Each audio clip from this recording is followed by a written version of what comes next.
Hello student, कसे आहात? Okay, today we will have holiday. है की नाही? We have holiday, no doubt at all. Why? Because there is election. है की नाही? महानगरपालिकेचं इलेक्शन आहे. मतदान 18 वयापेक्षा जास्त किंवा 18 असेल तर तुम्ही मतदान करू शकता. मतदान सर्वात महत्वाचं आहे मित्र हो. है की नाही? Election is so much important. जवळजवळ महाराष्ट्रामध्ये काय असतील जिथं ना महानगरपालिका आहेत ना तिथे हॉलिडे मित्र हो.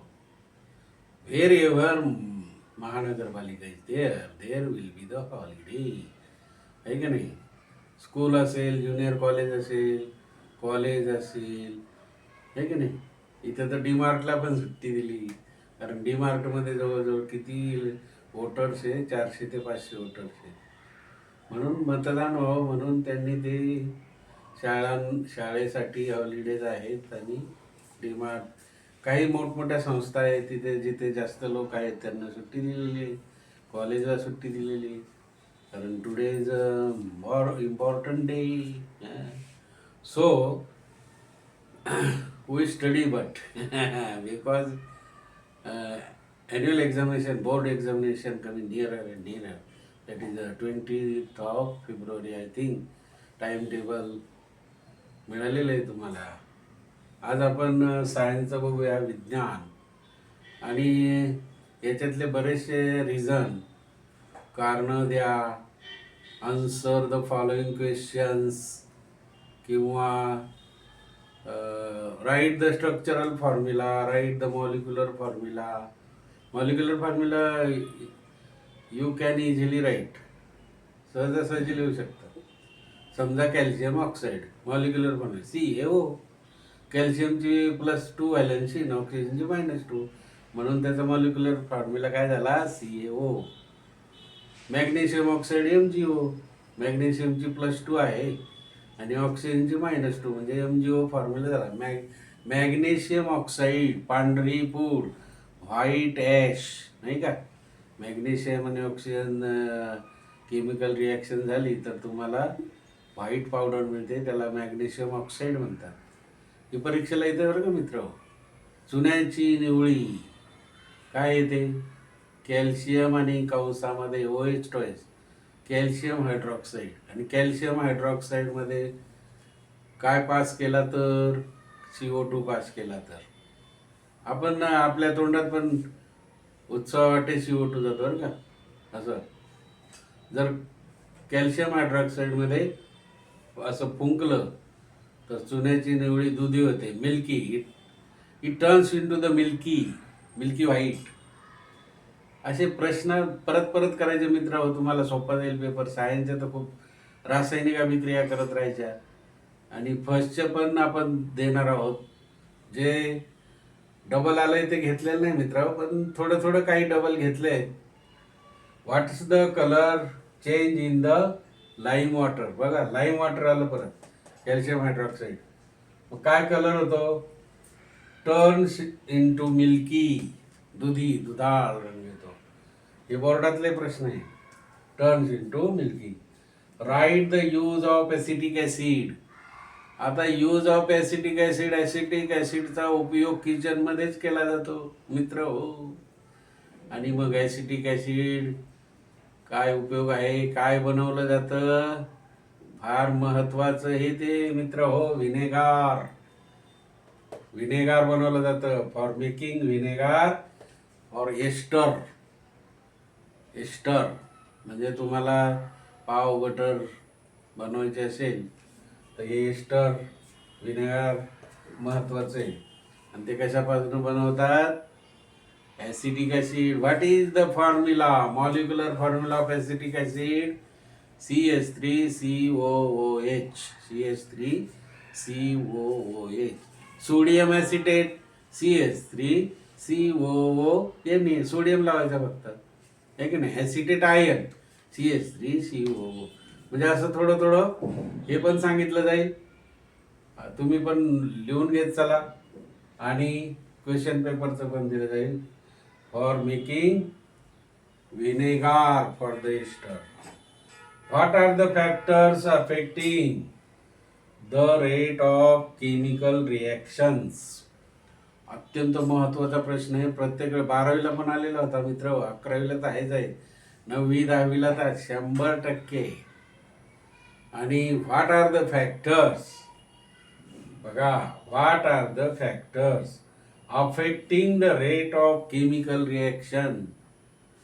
कोणते जे काही घटक आहे ते रेट ऑफ केमिकल रिएक्शनवर काय आहे, अफेक्ट करतात, म्हणजे परिणाम. कोणते कोणते फॅक्टर आहे मग ते परिणामकारक? What are the factors? There are 4 to 5 factors. First of all answer catalyst, त्याला मराठीमध्ये उत्प्रेरक म्हणतात. कॅटॅलिस्ट काय करतो? Only the rate of change of chemical reaction.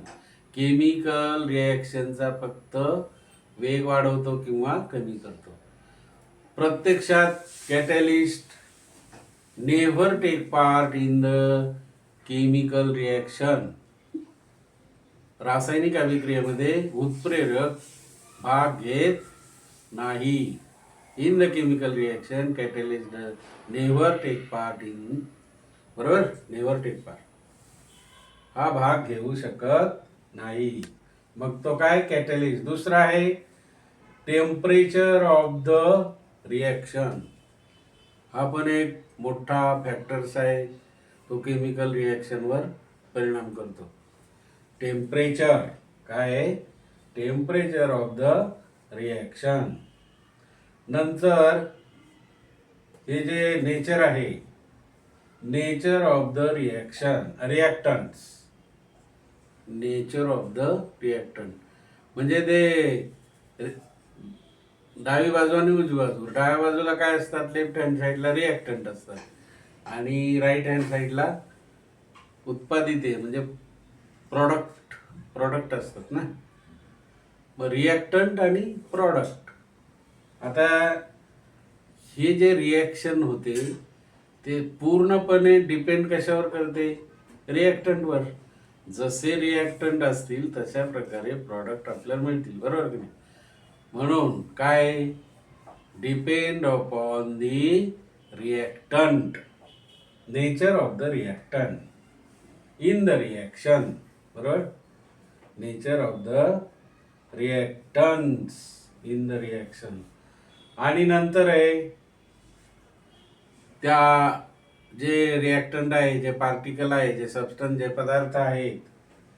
तर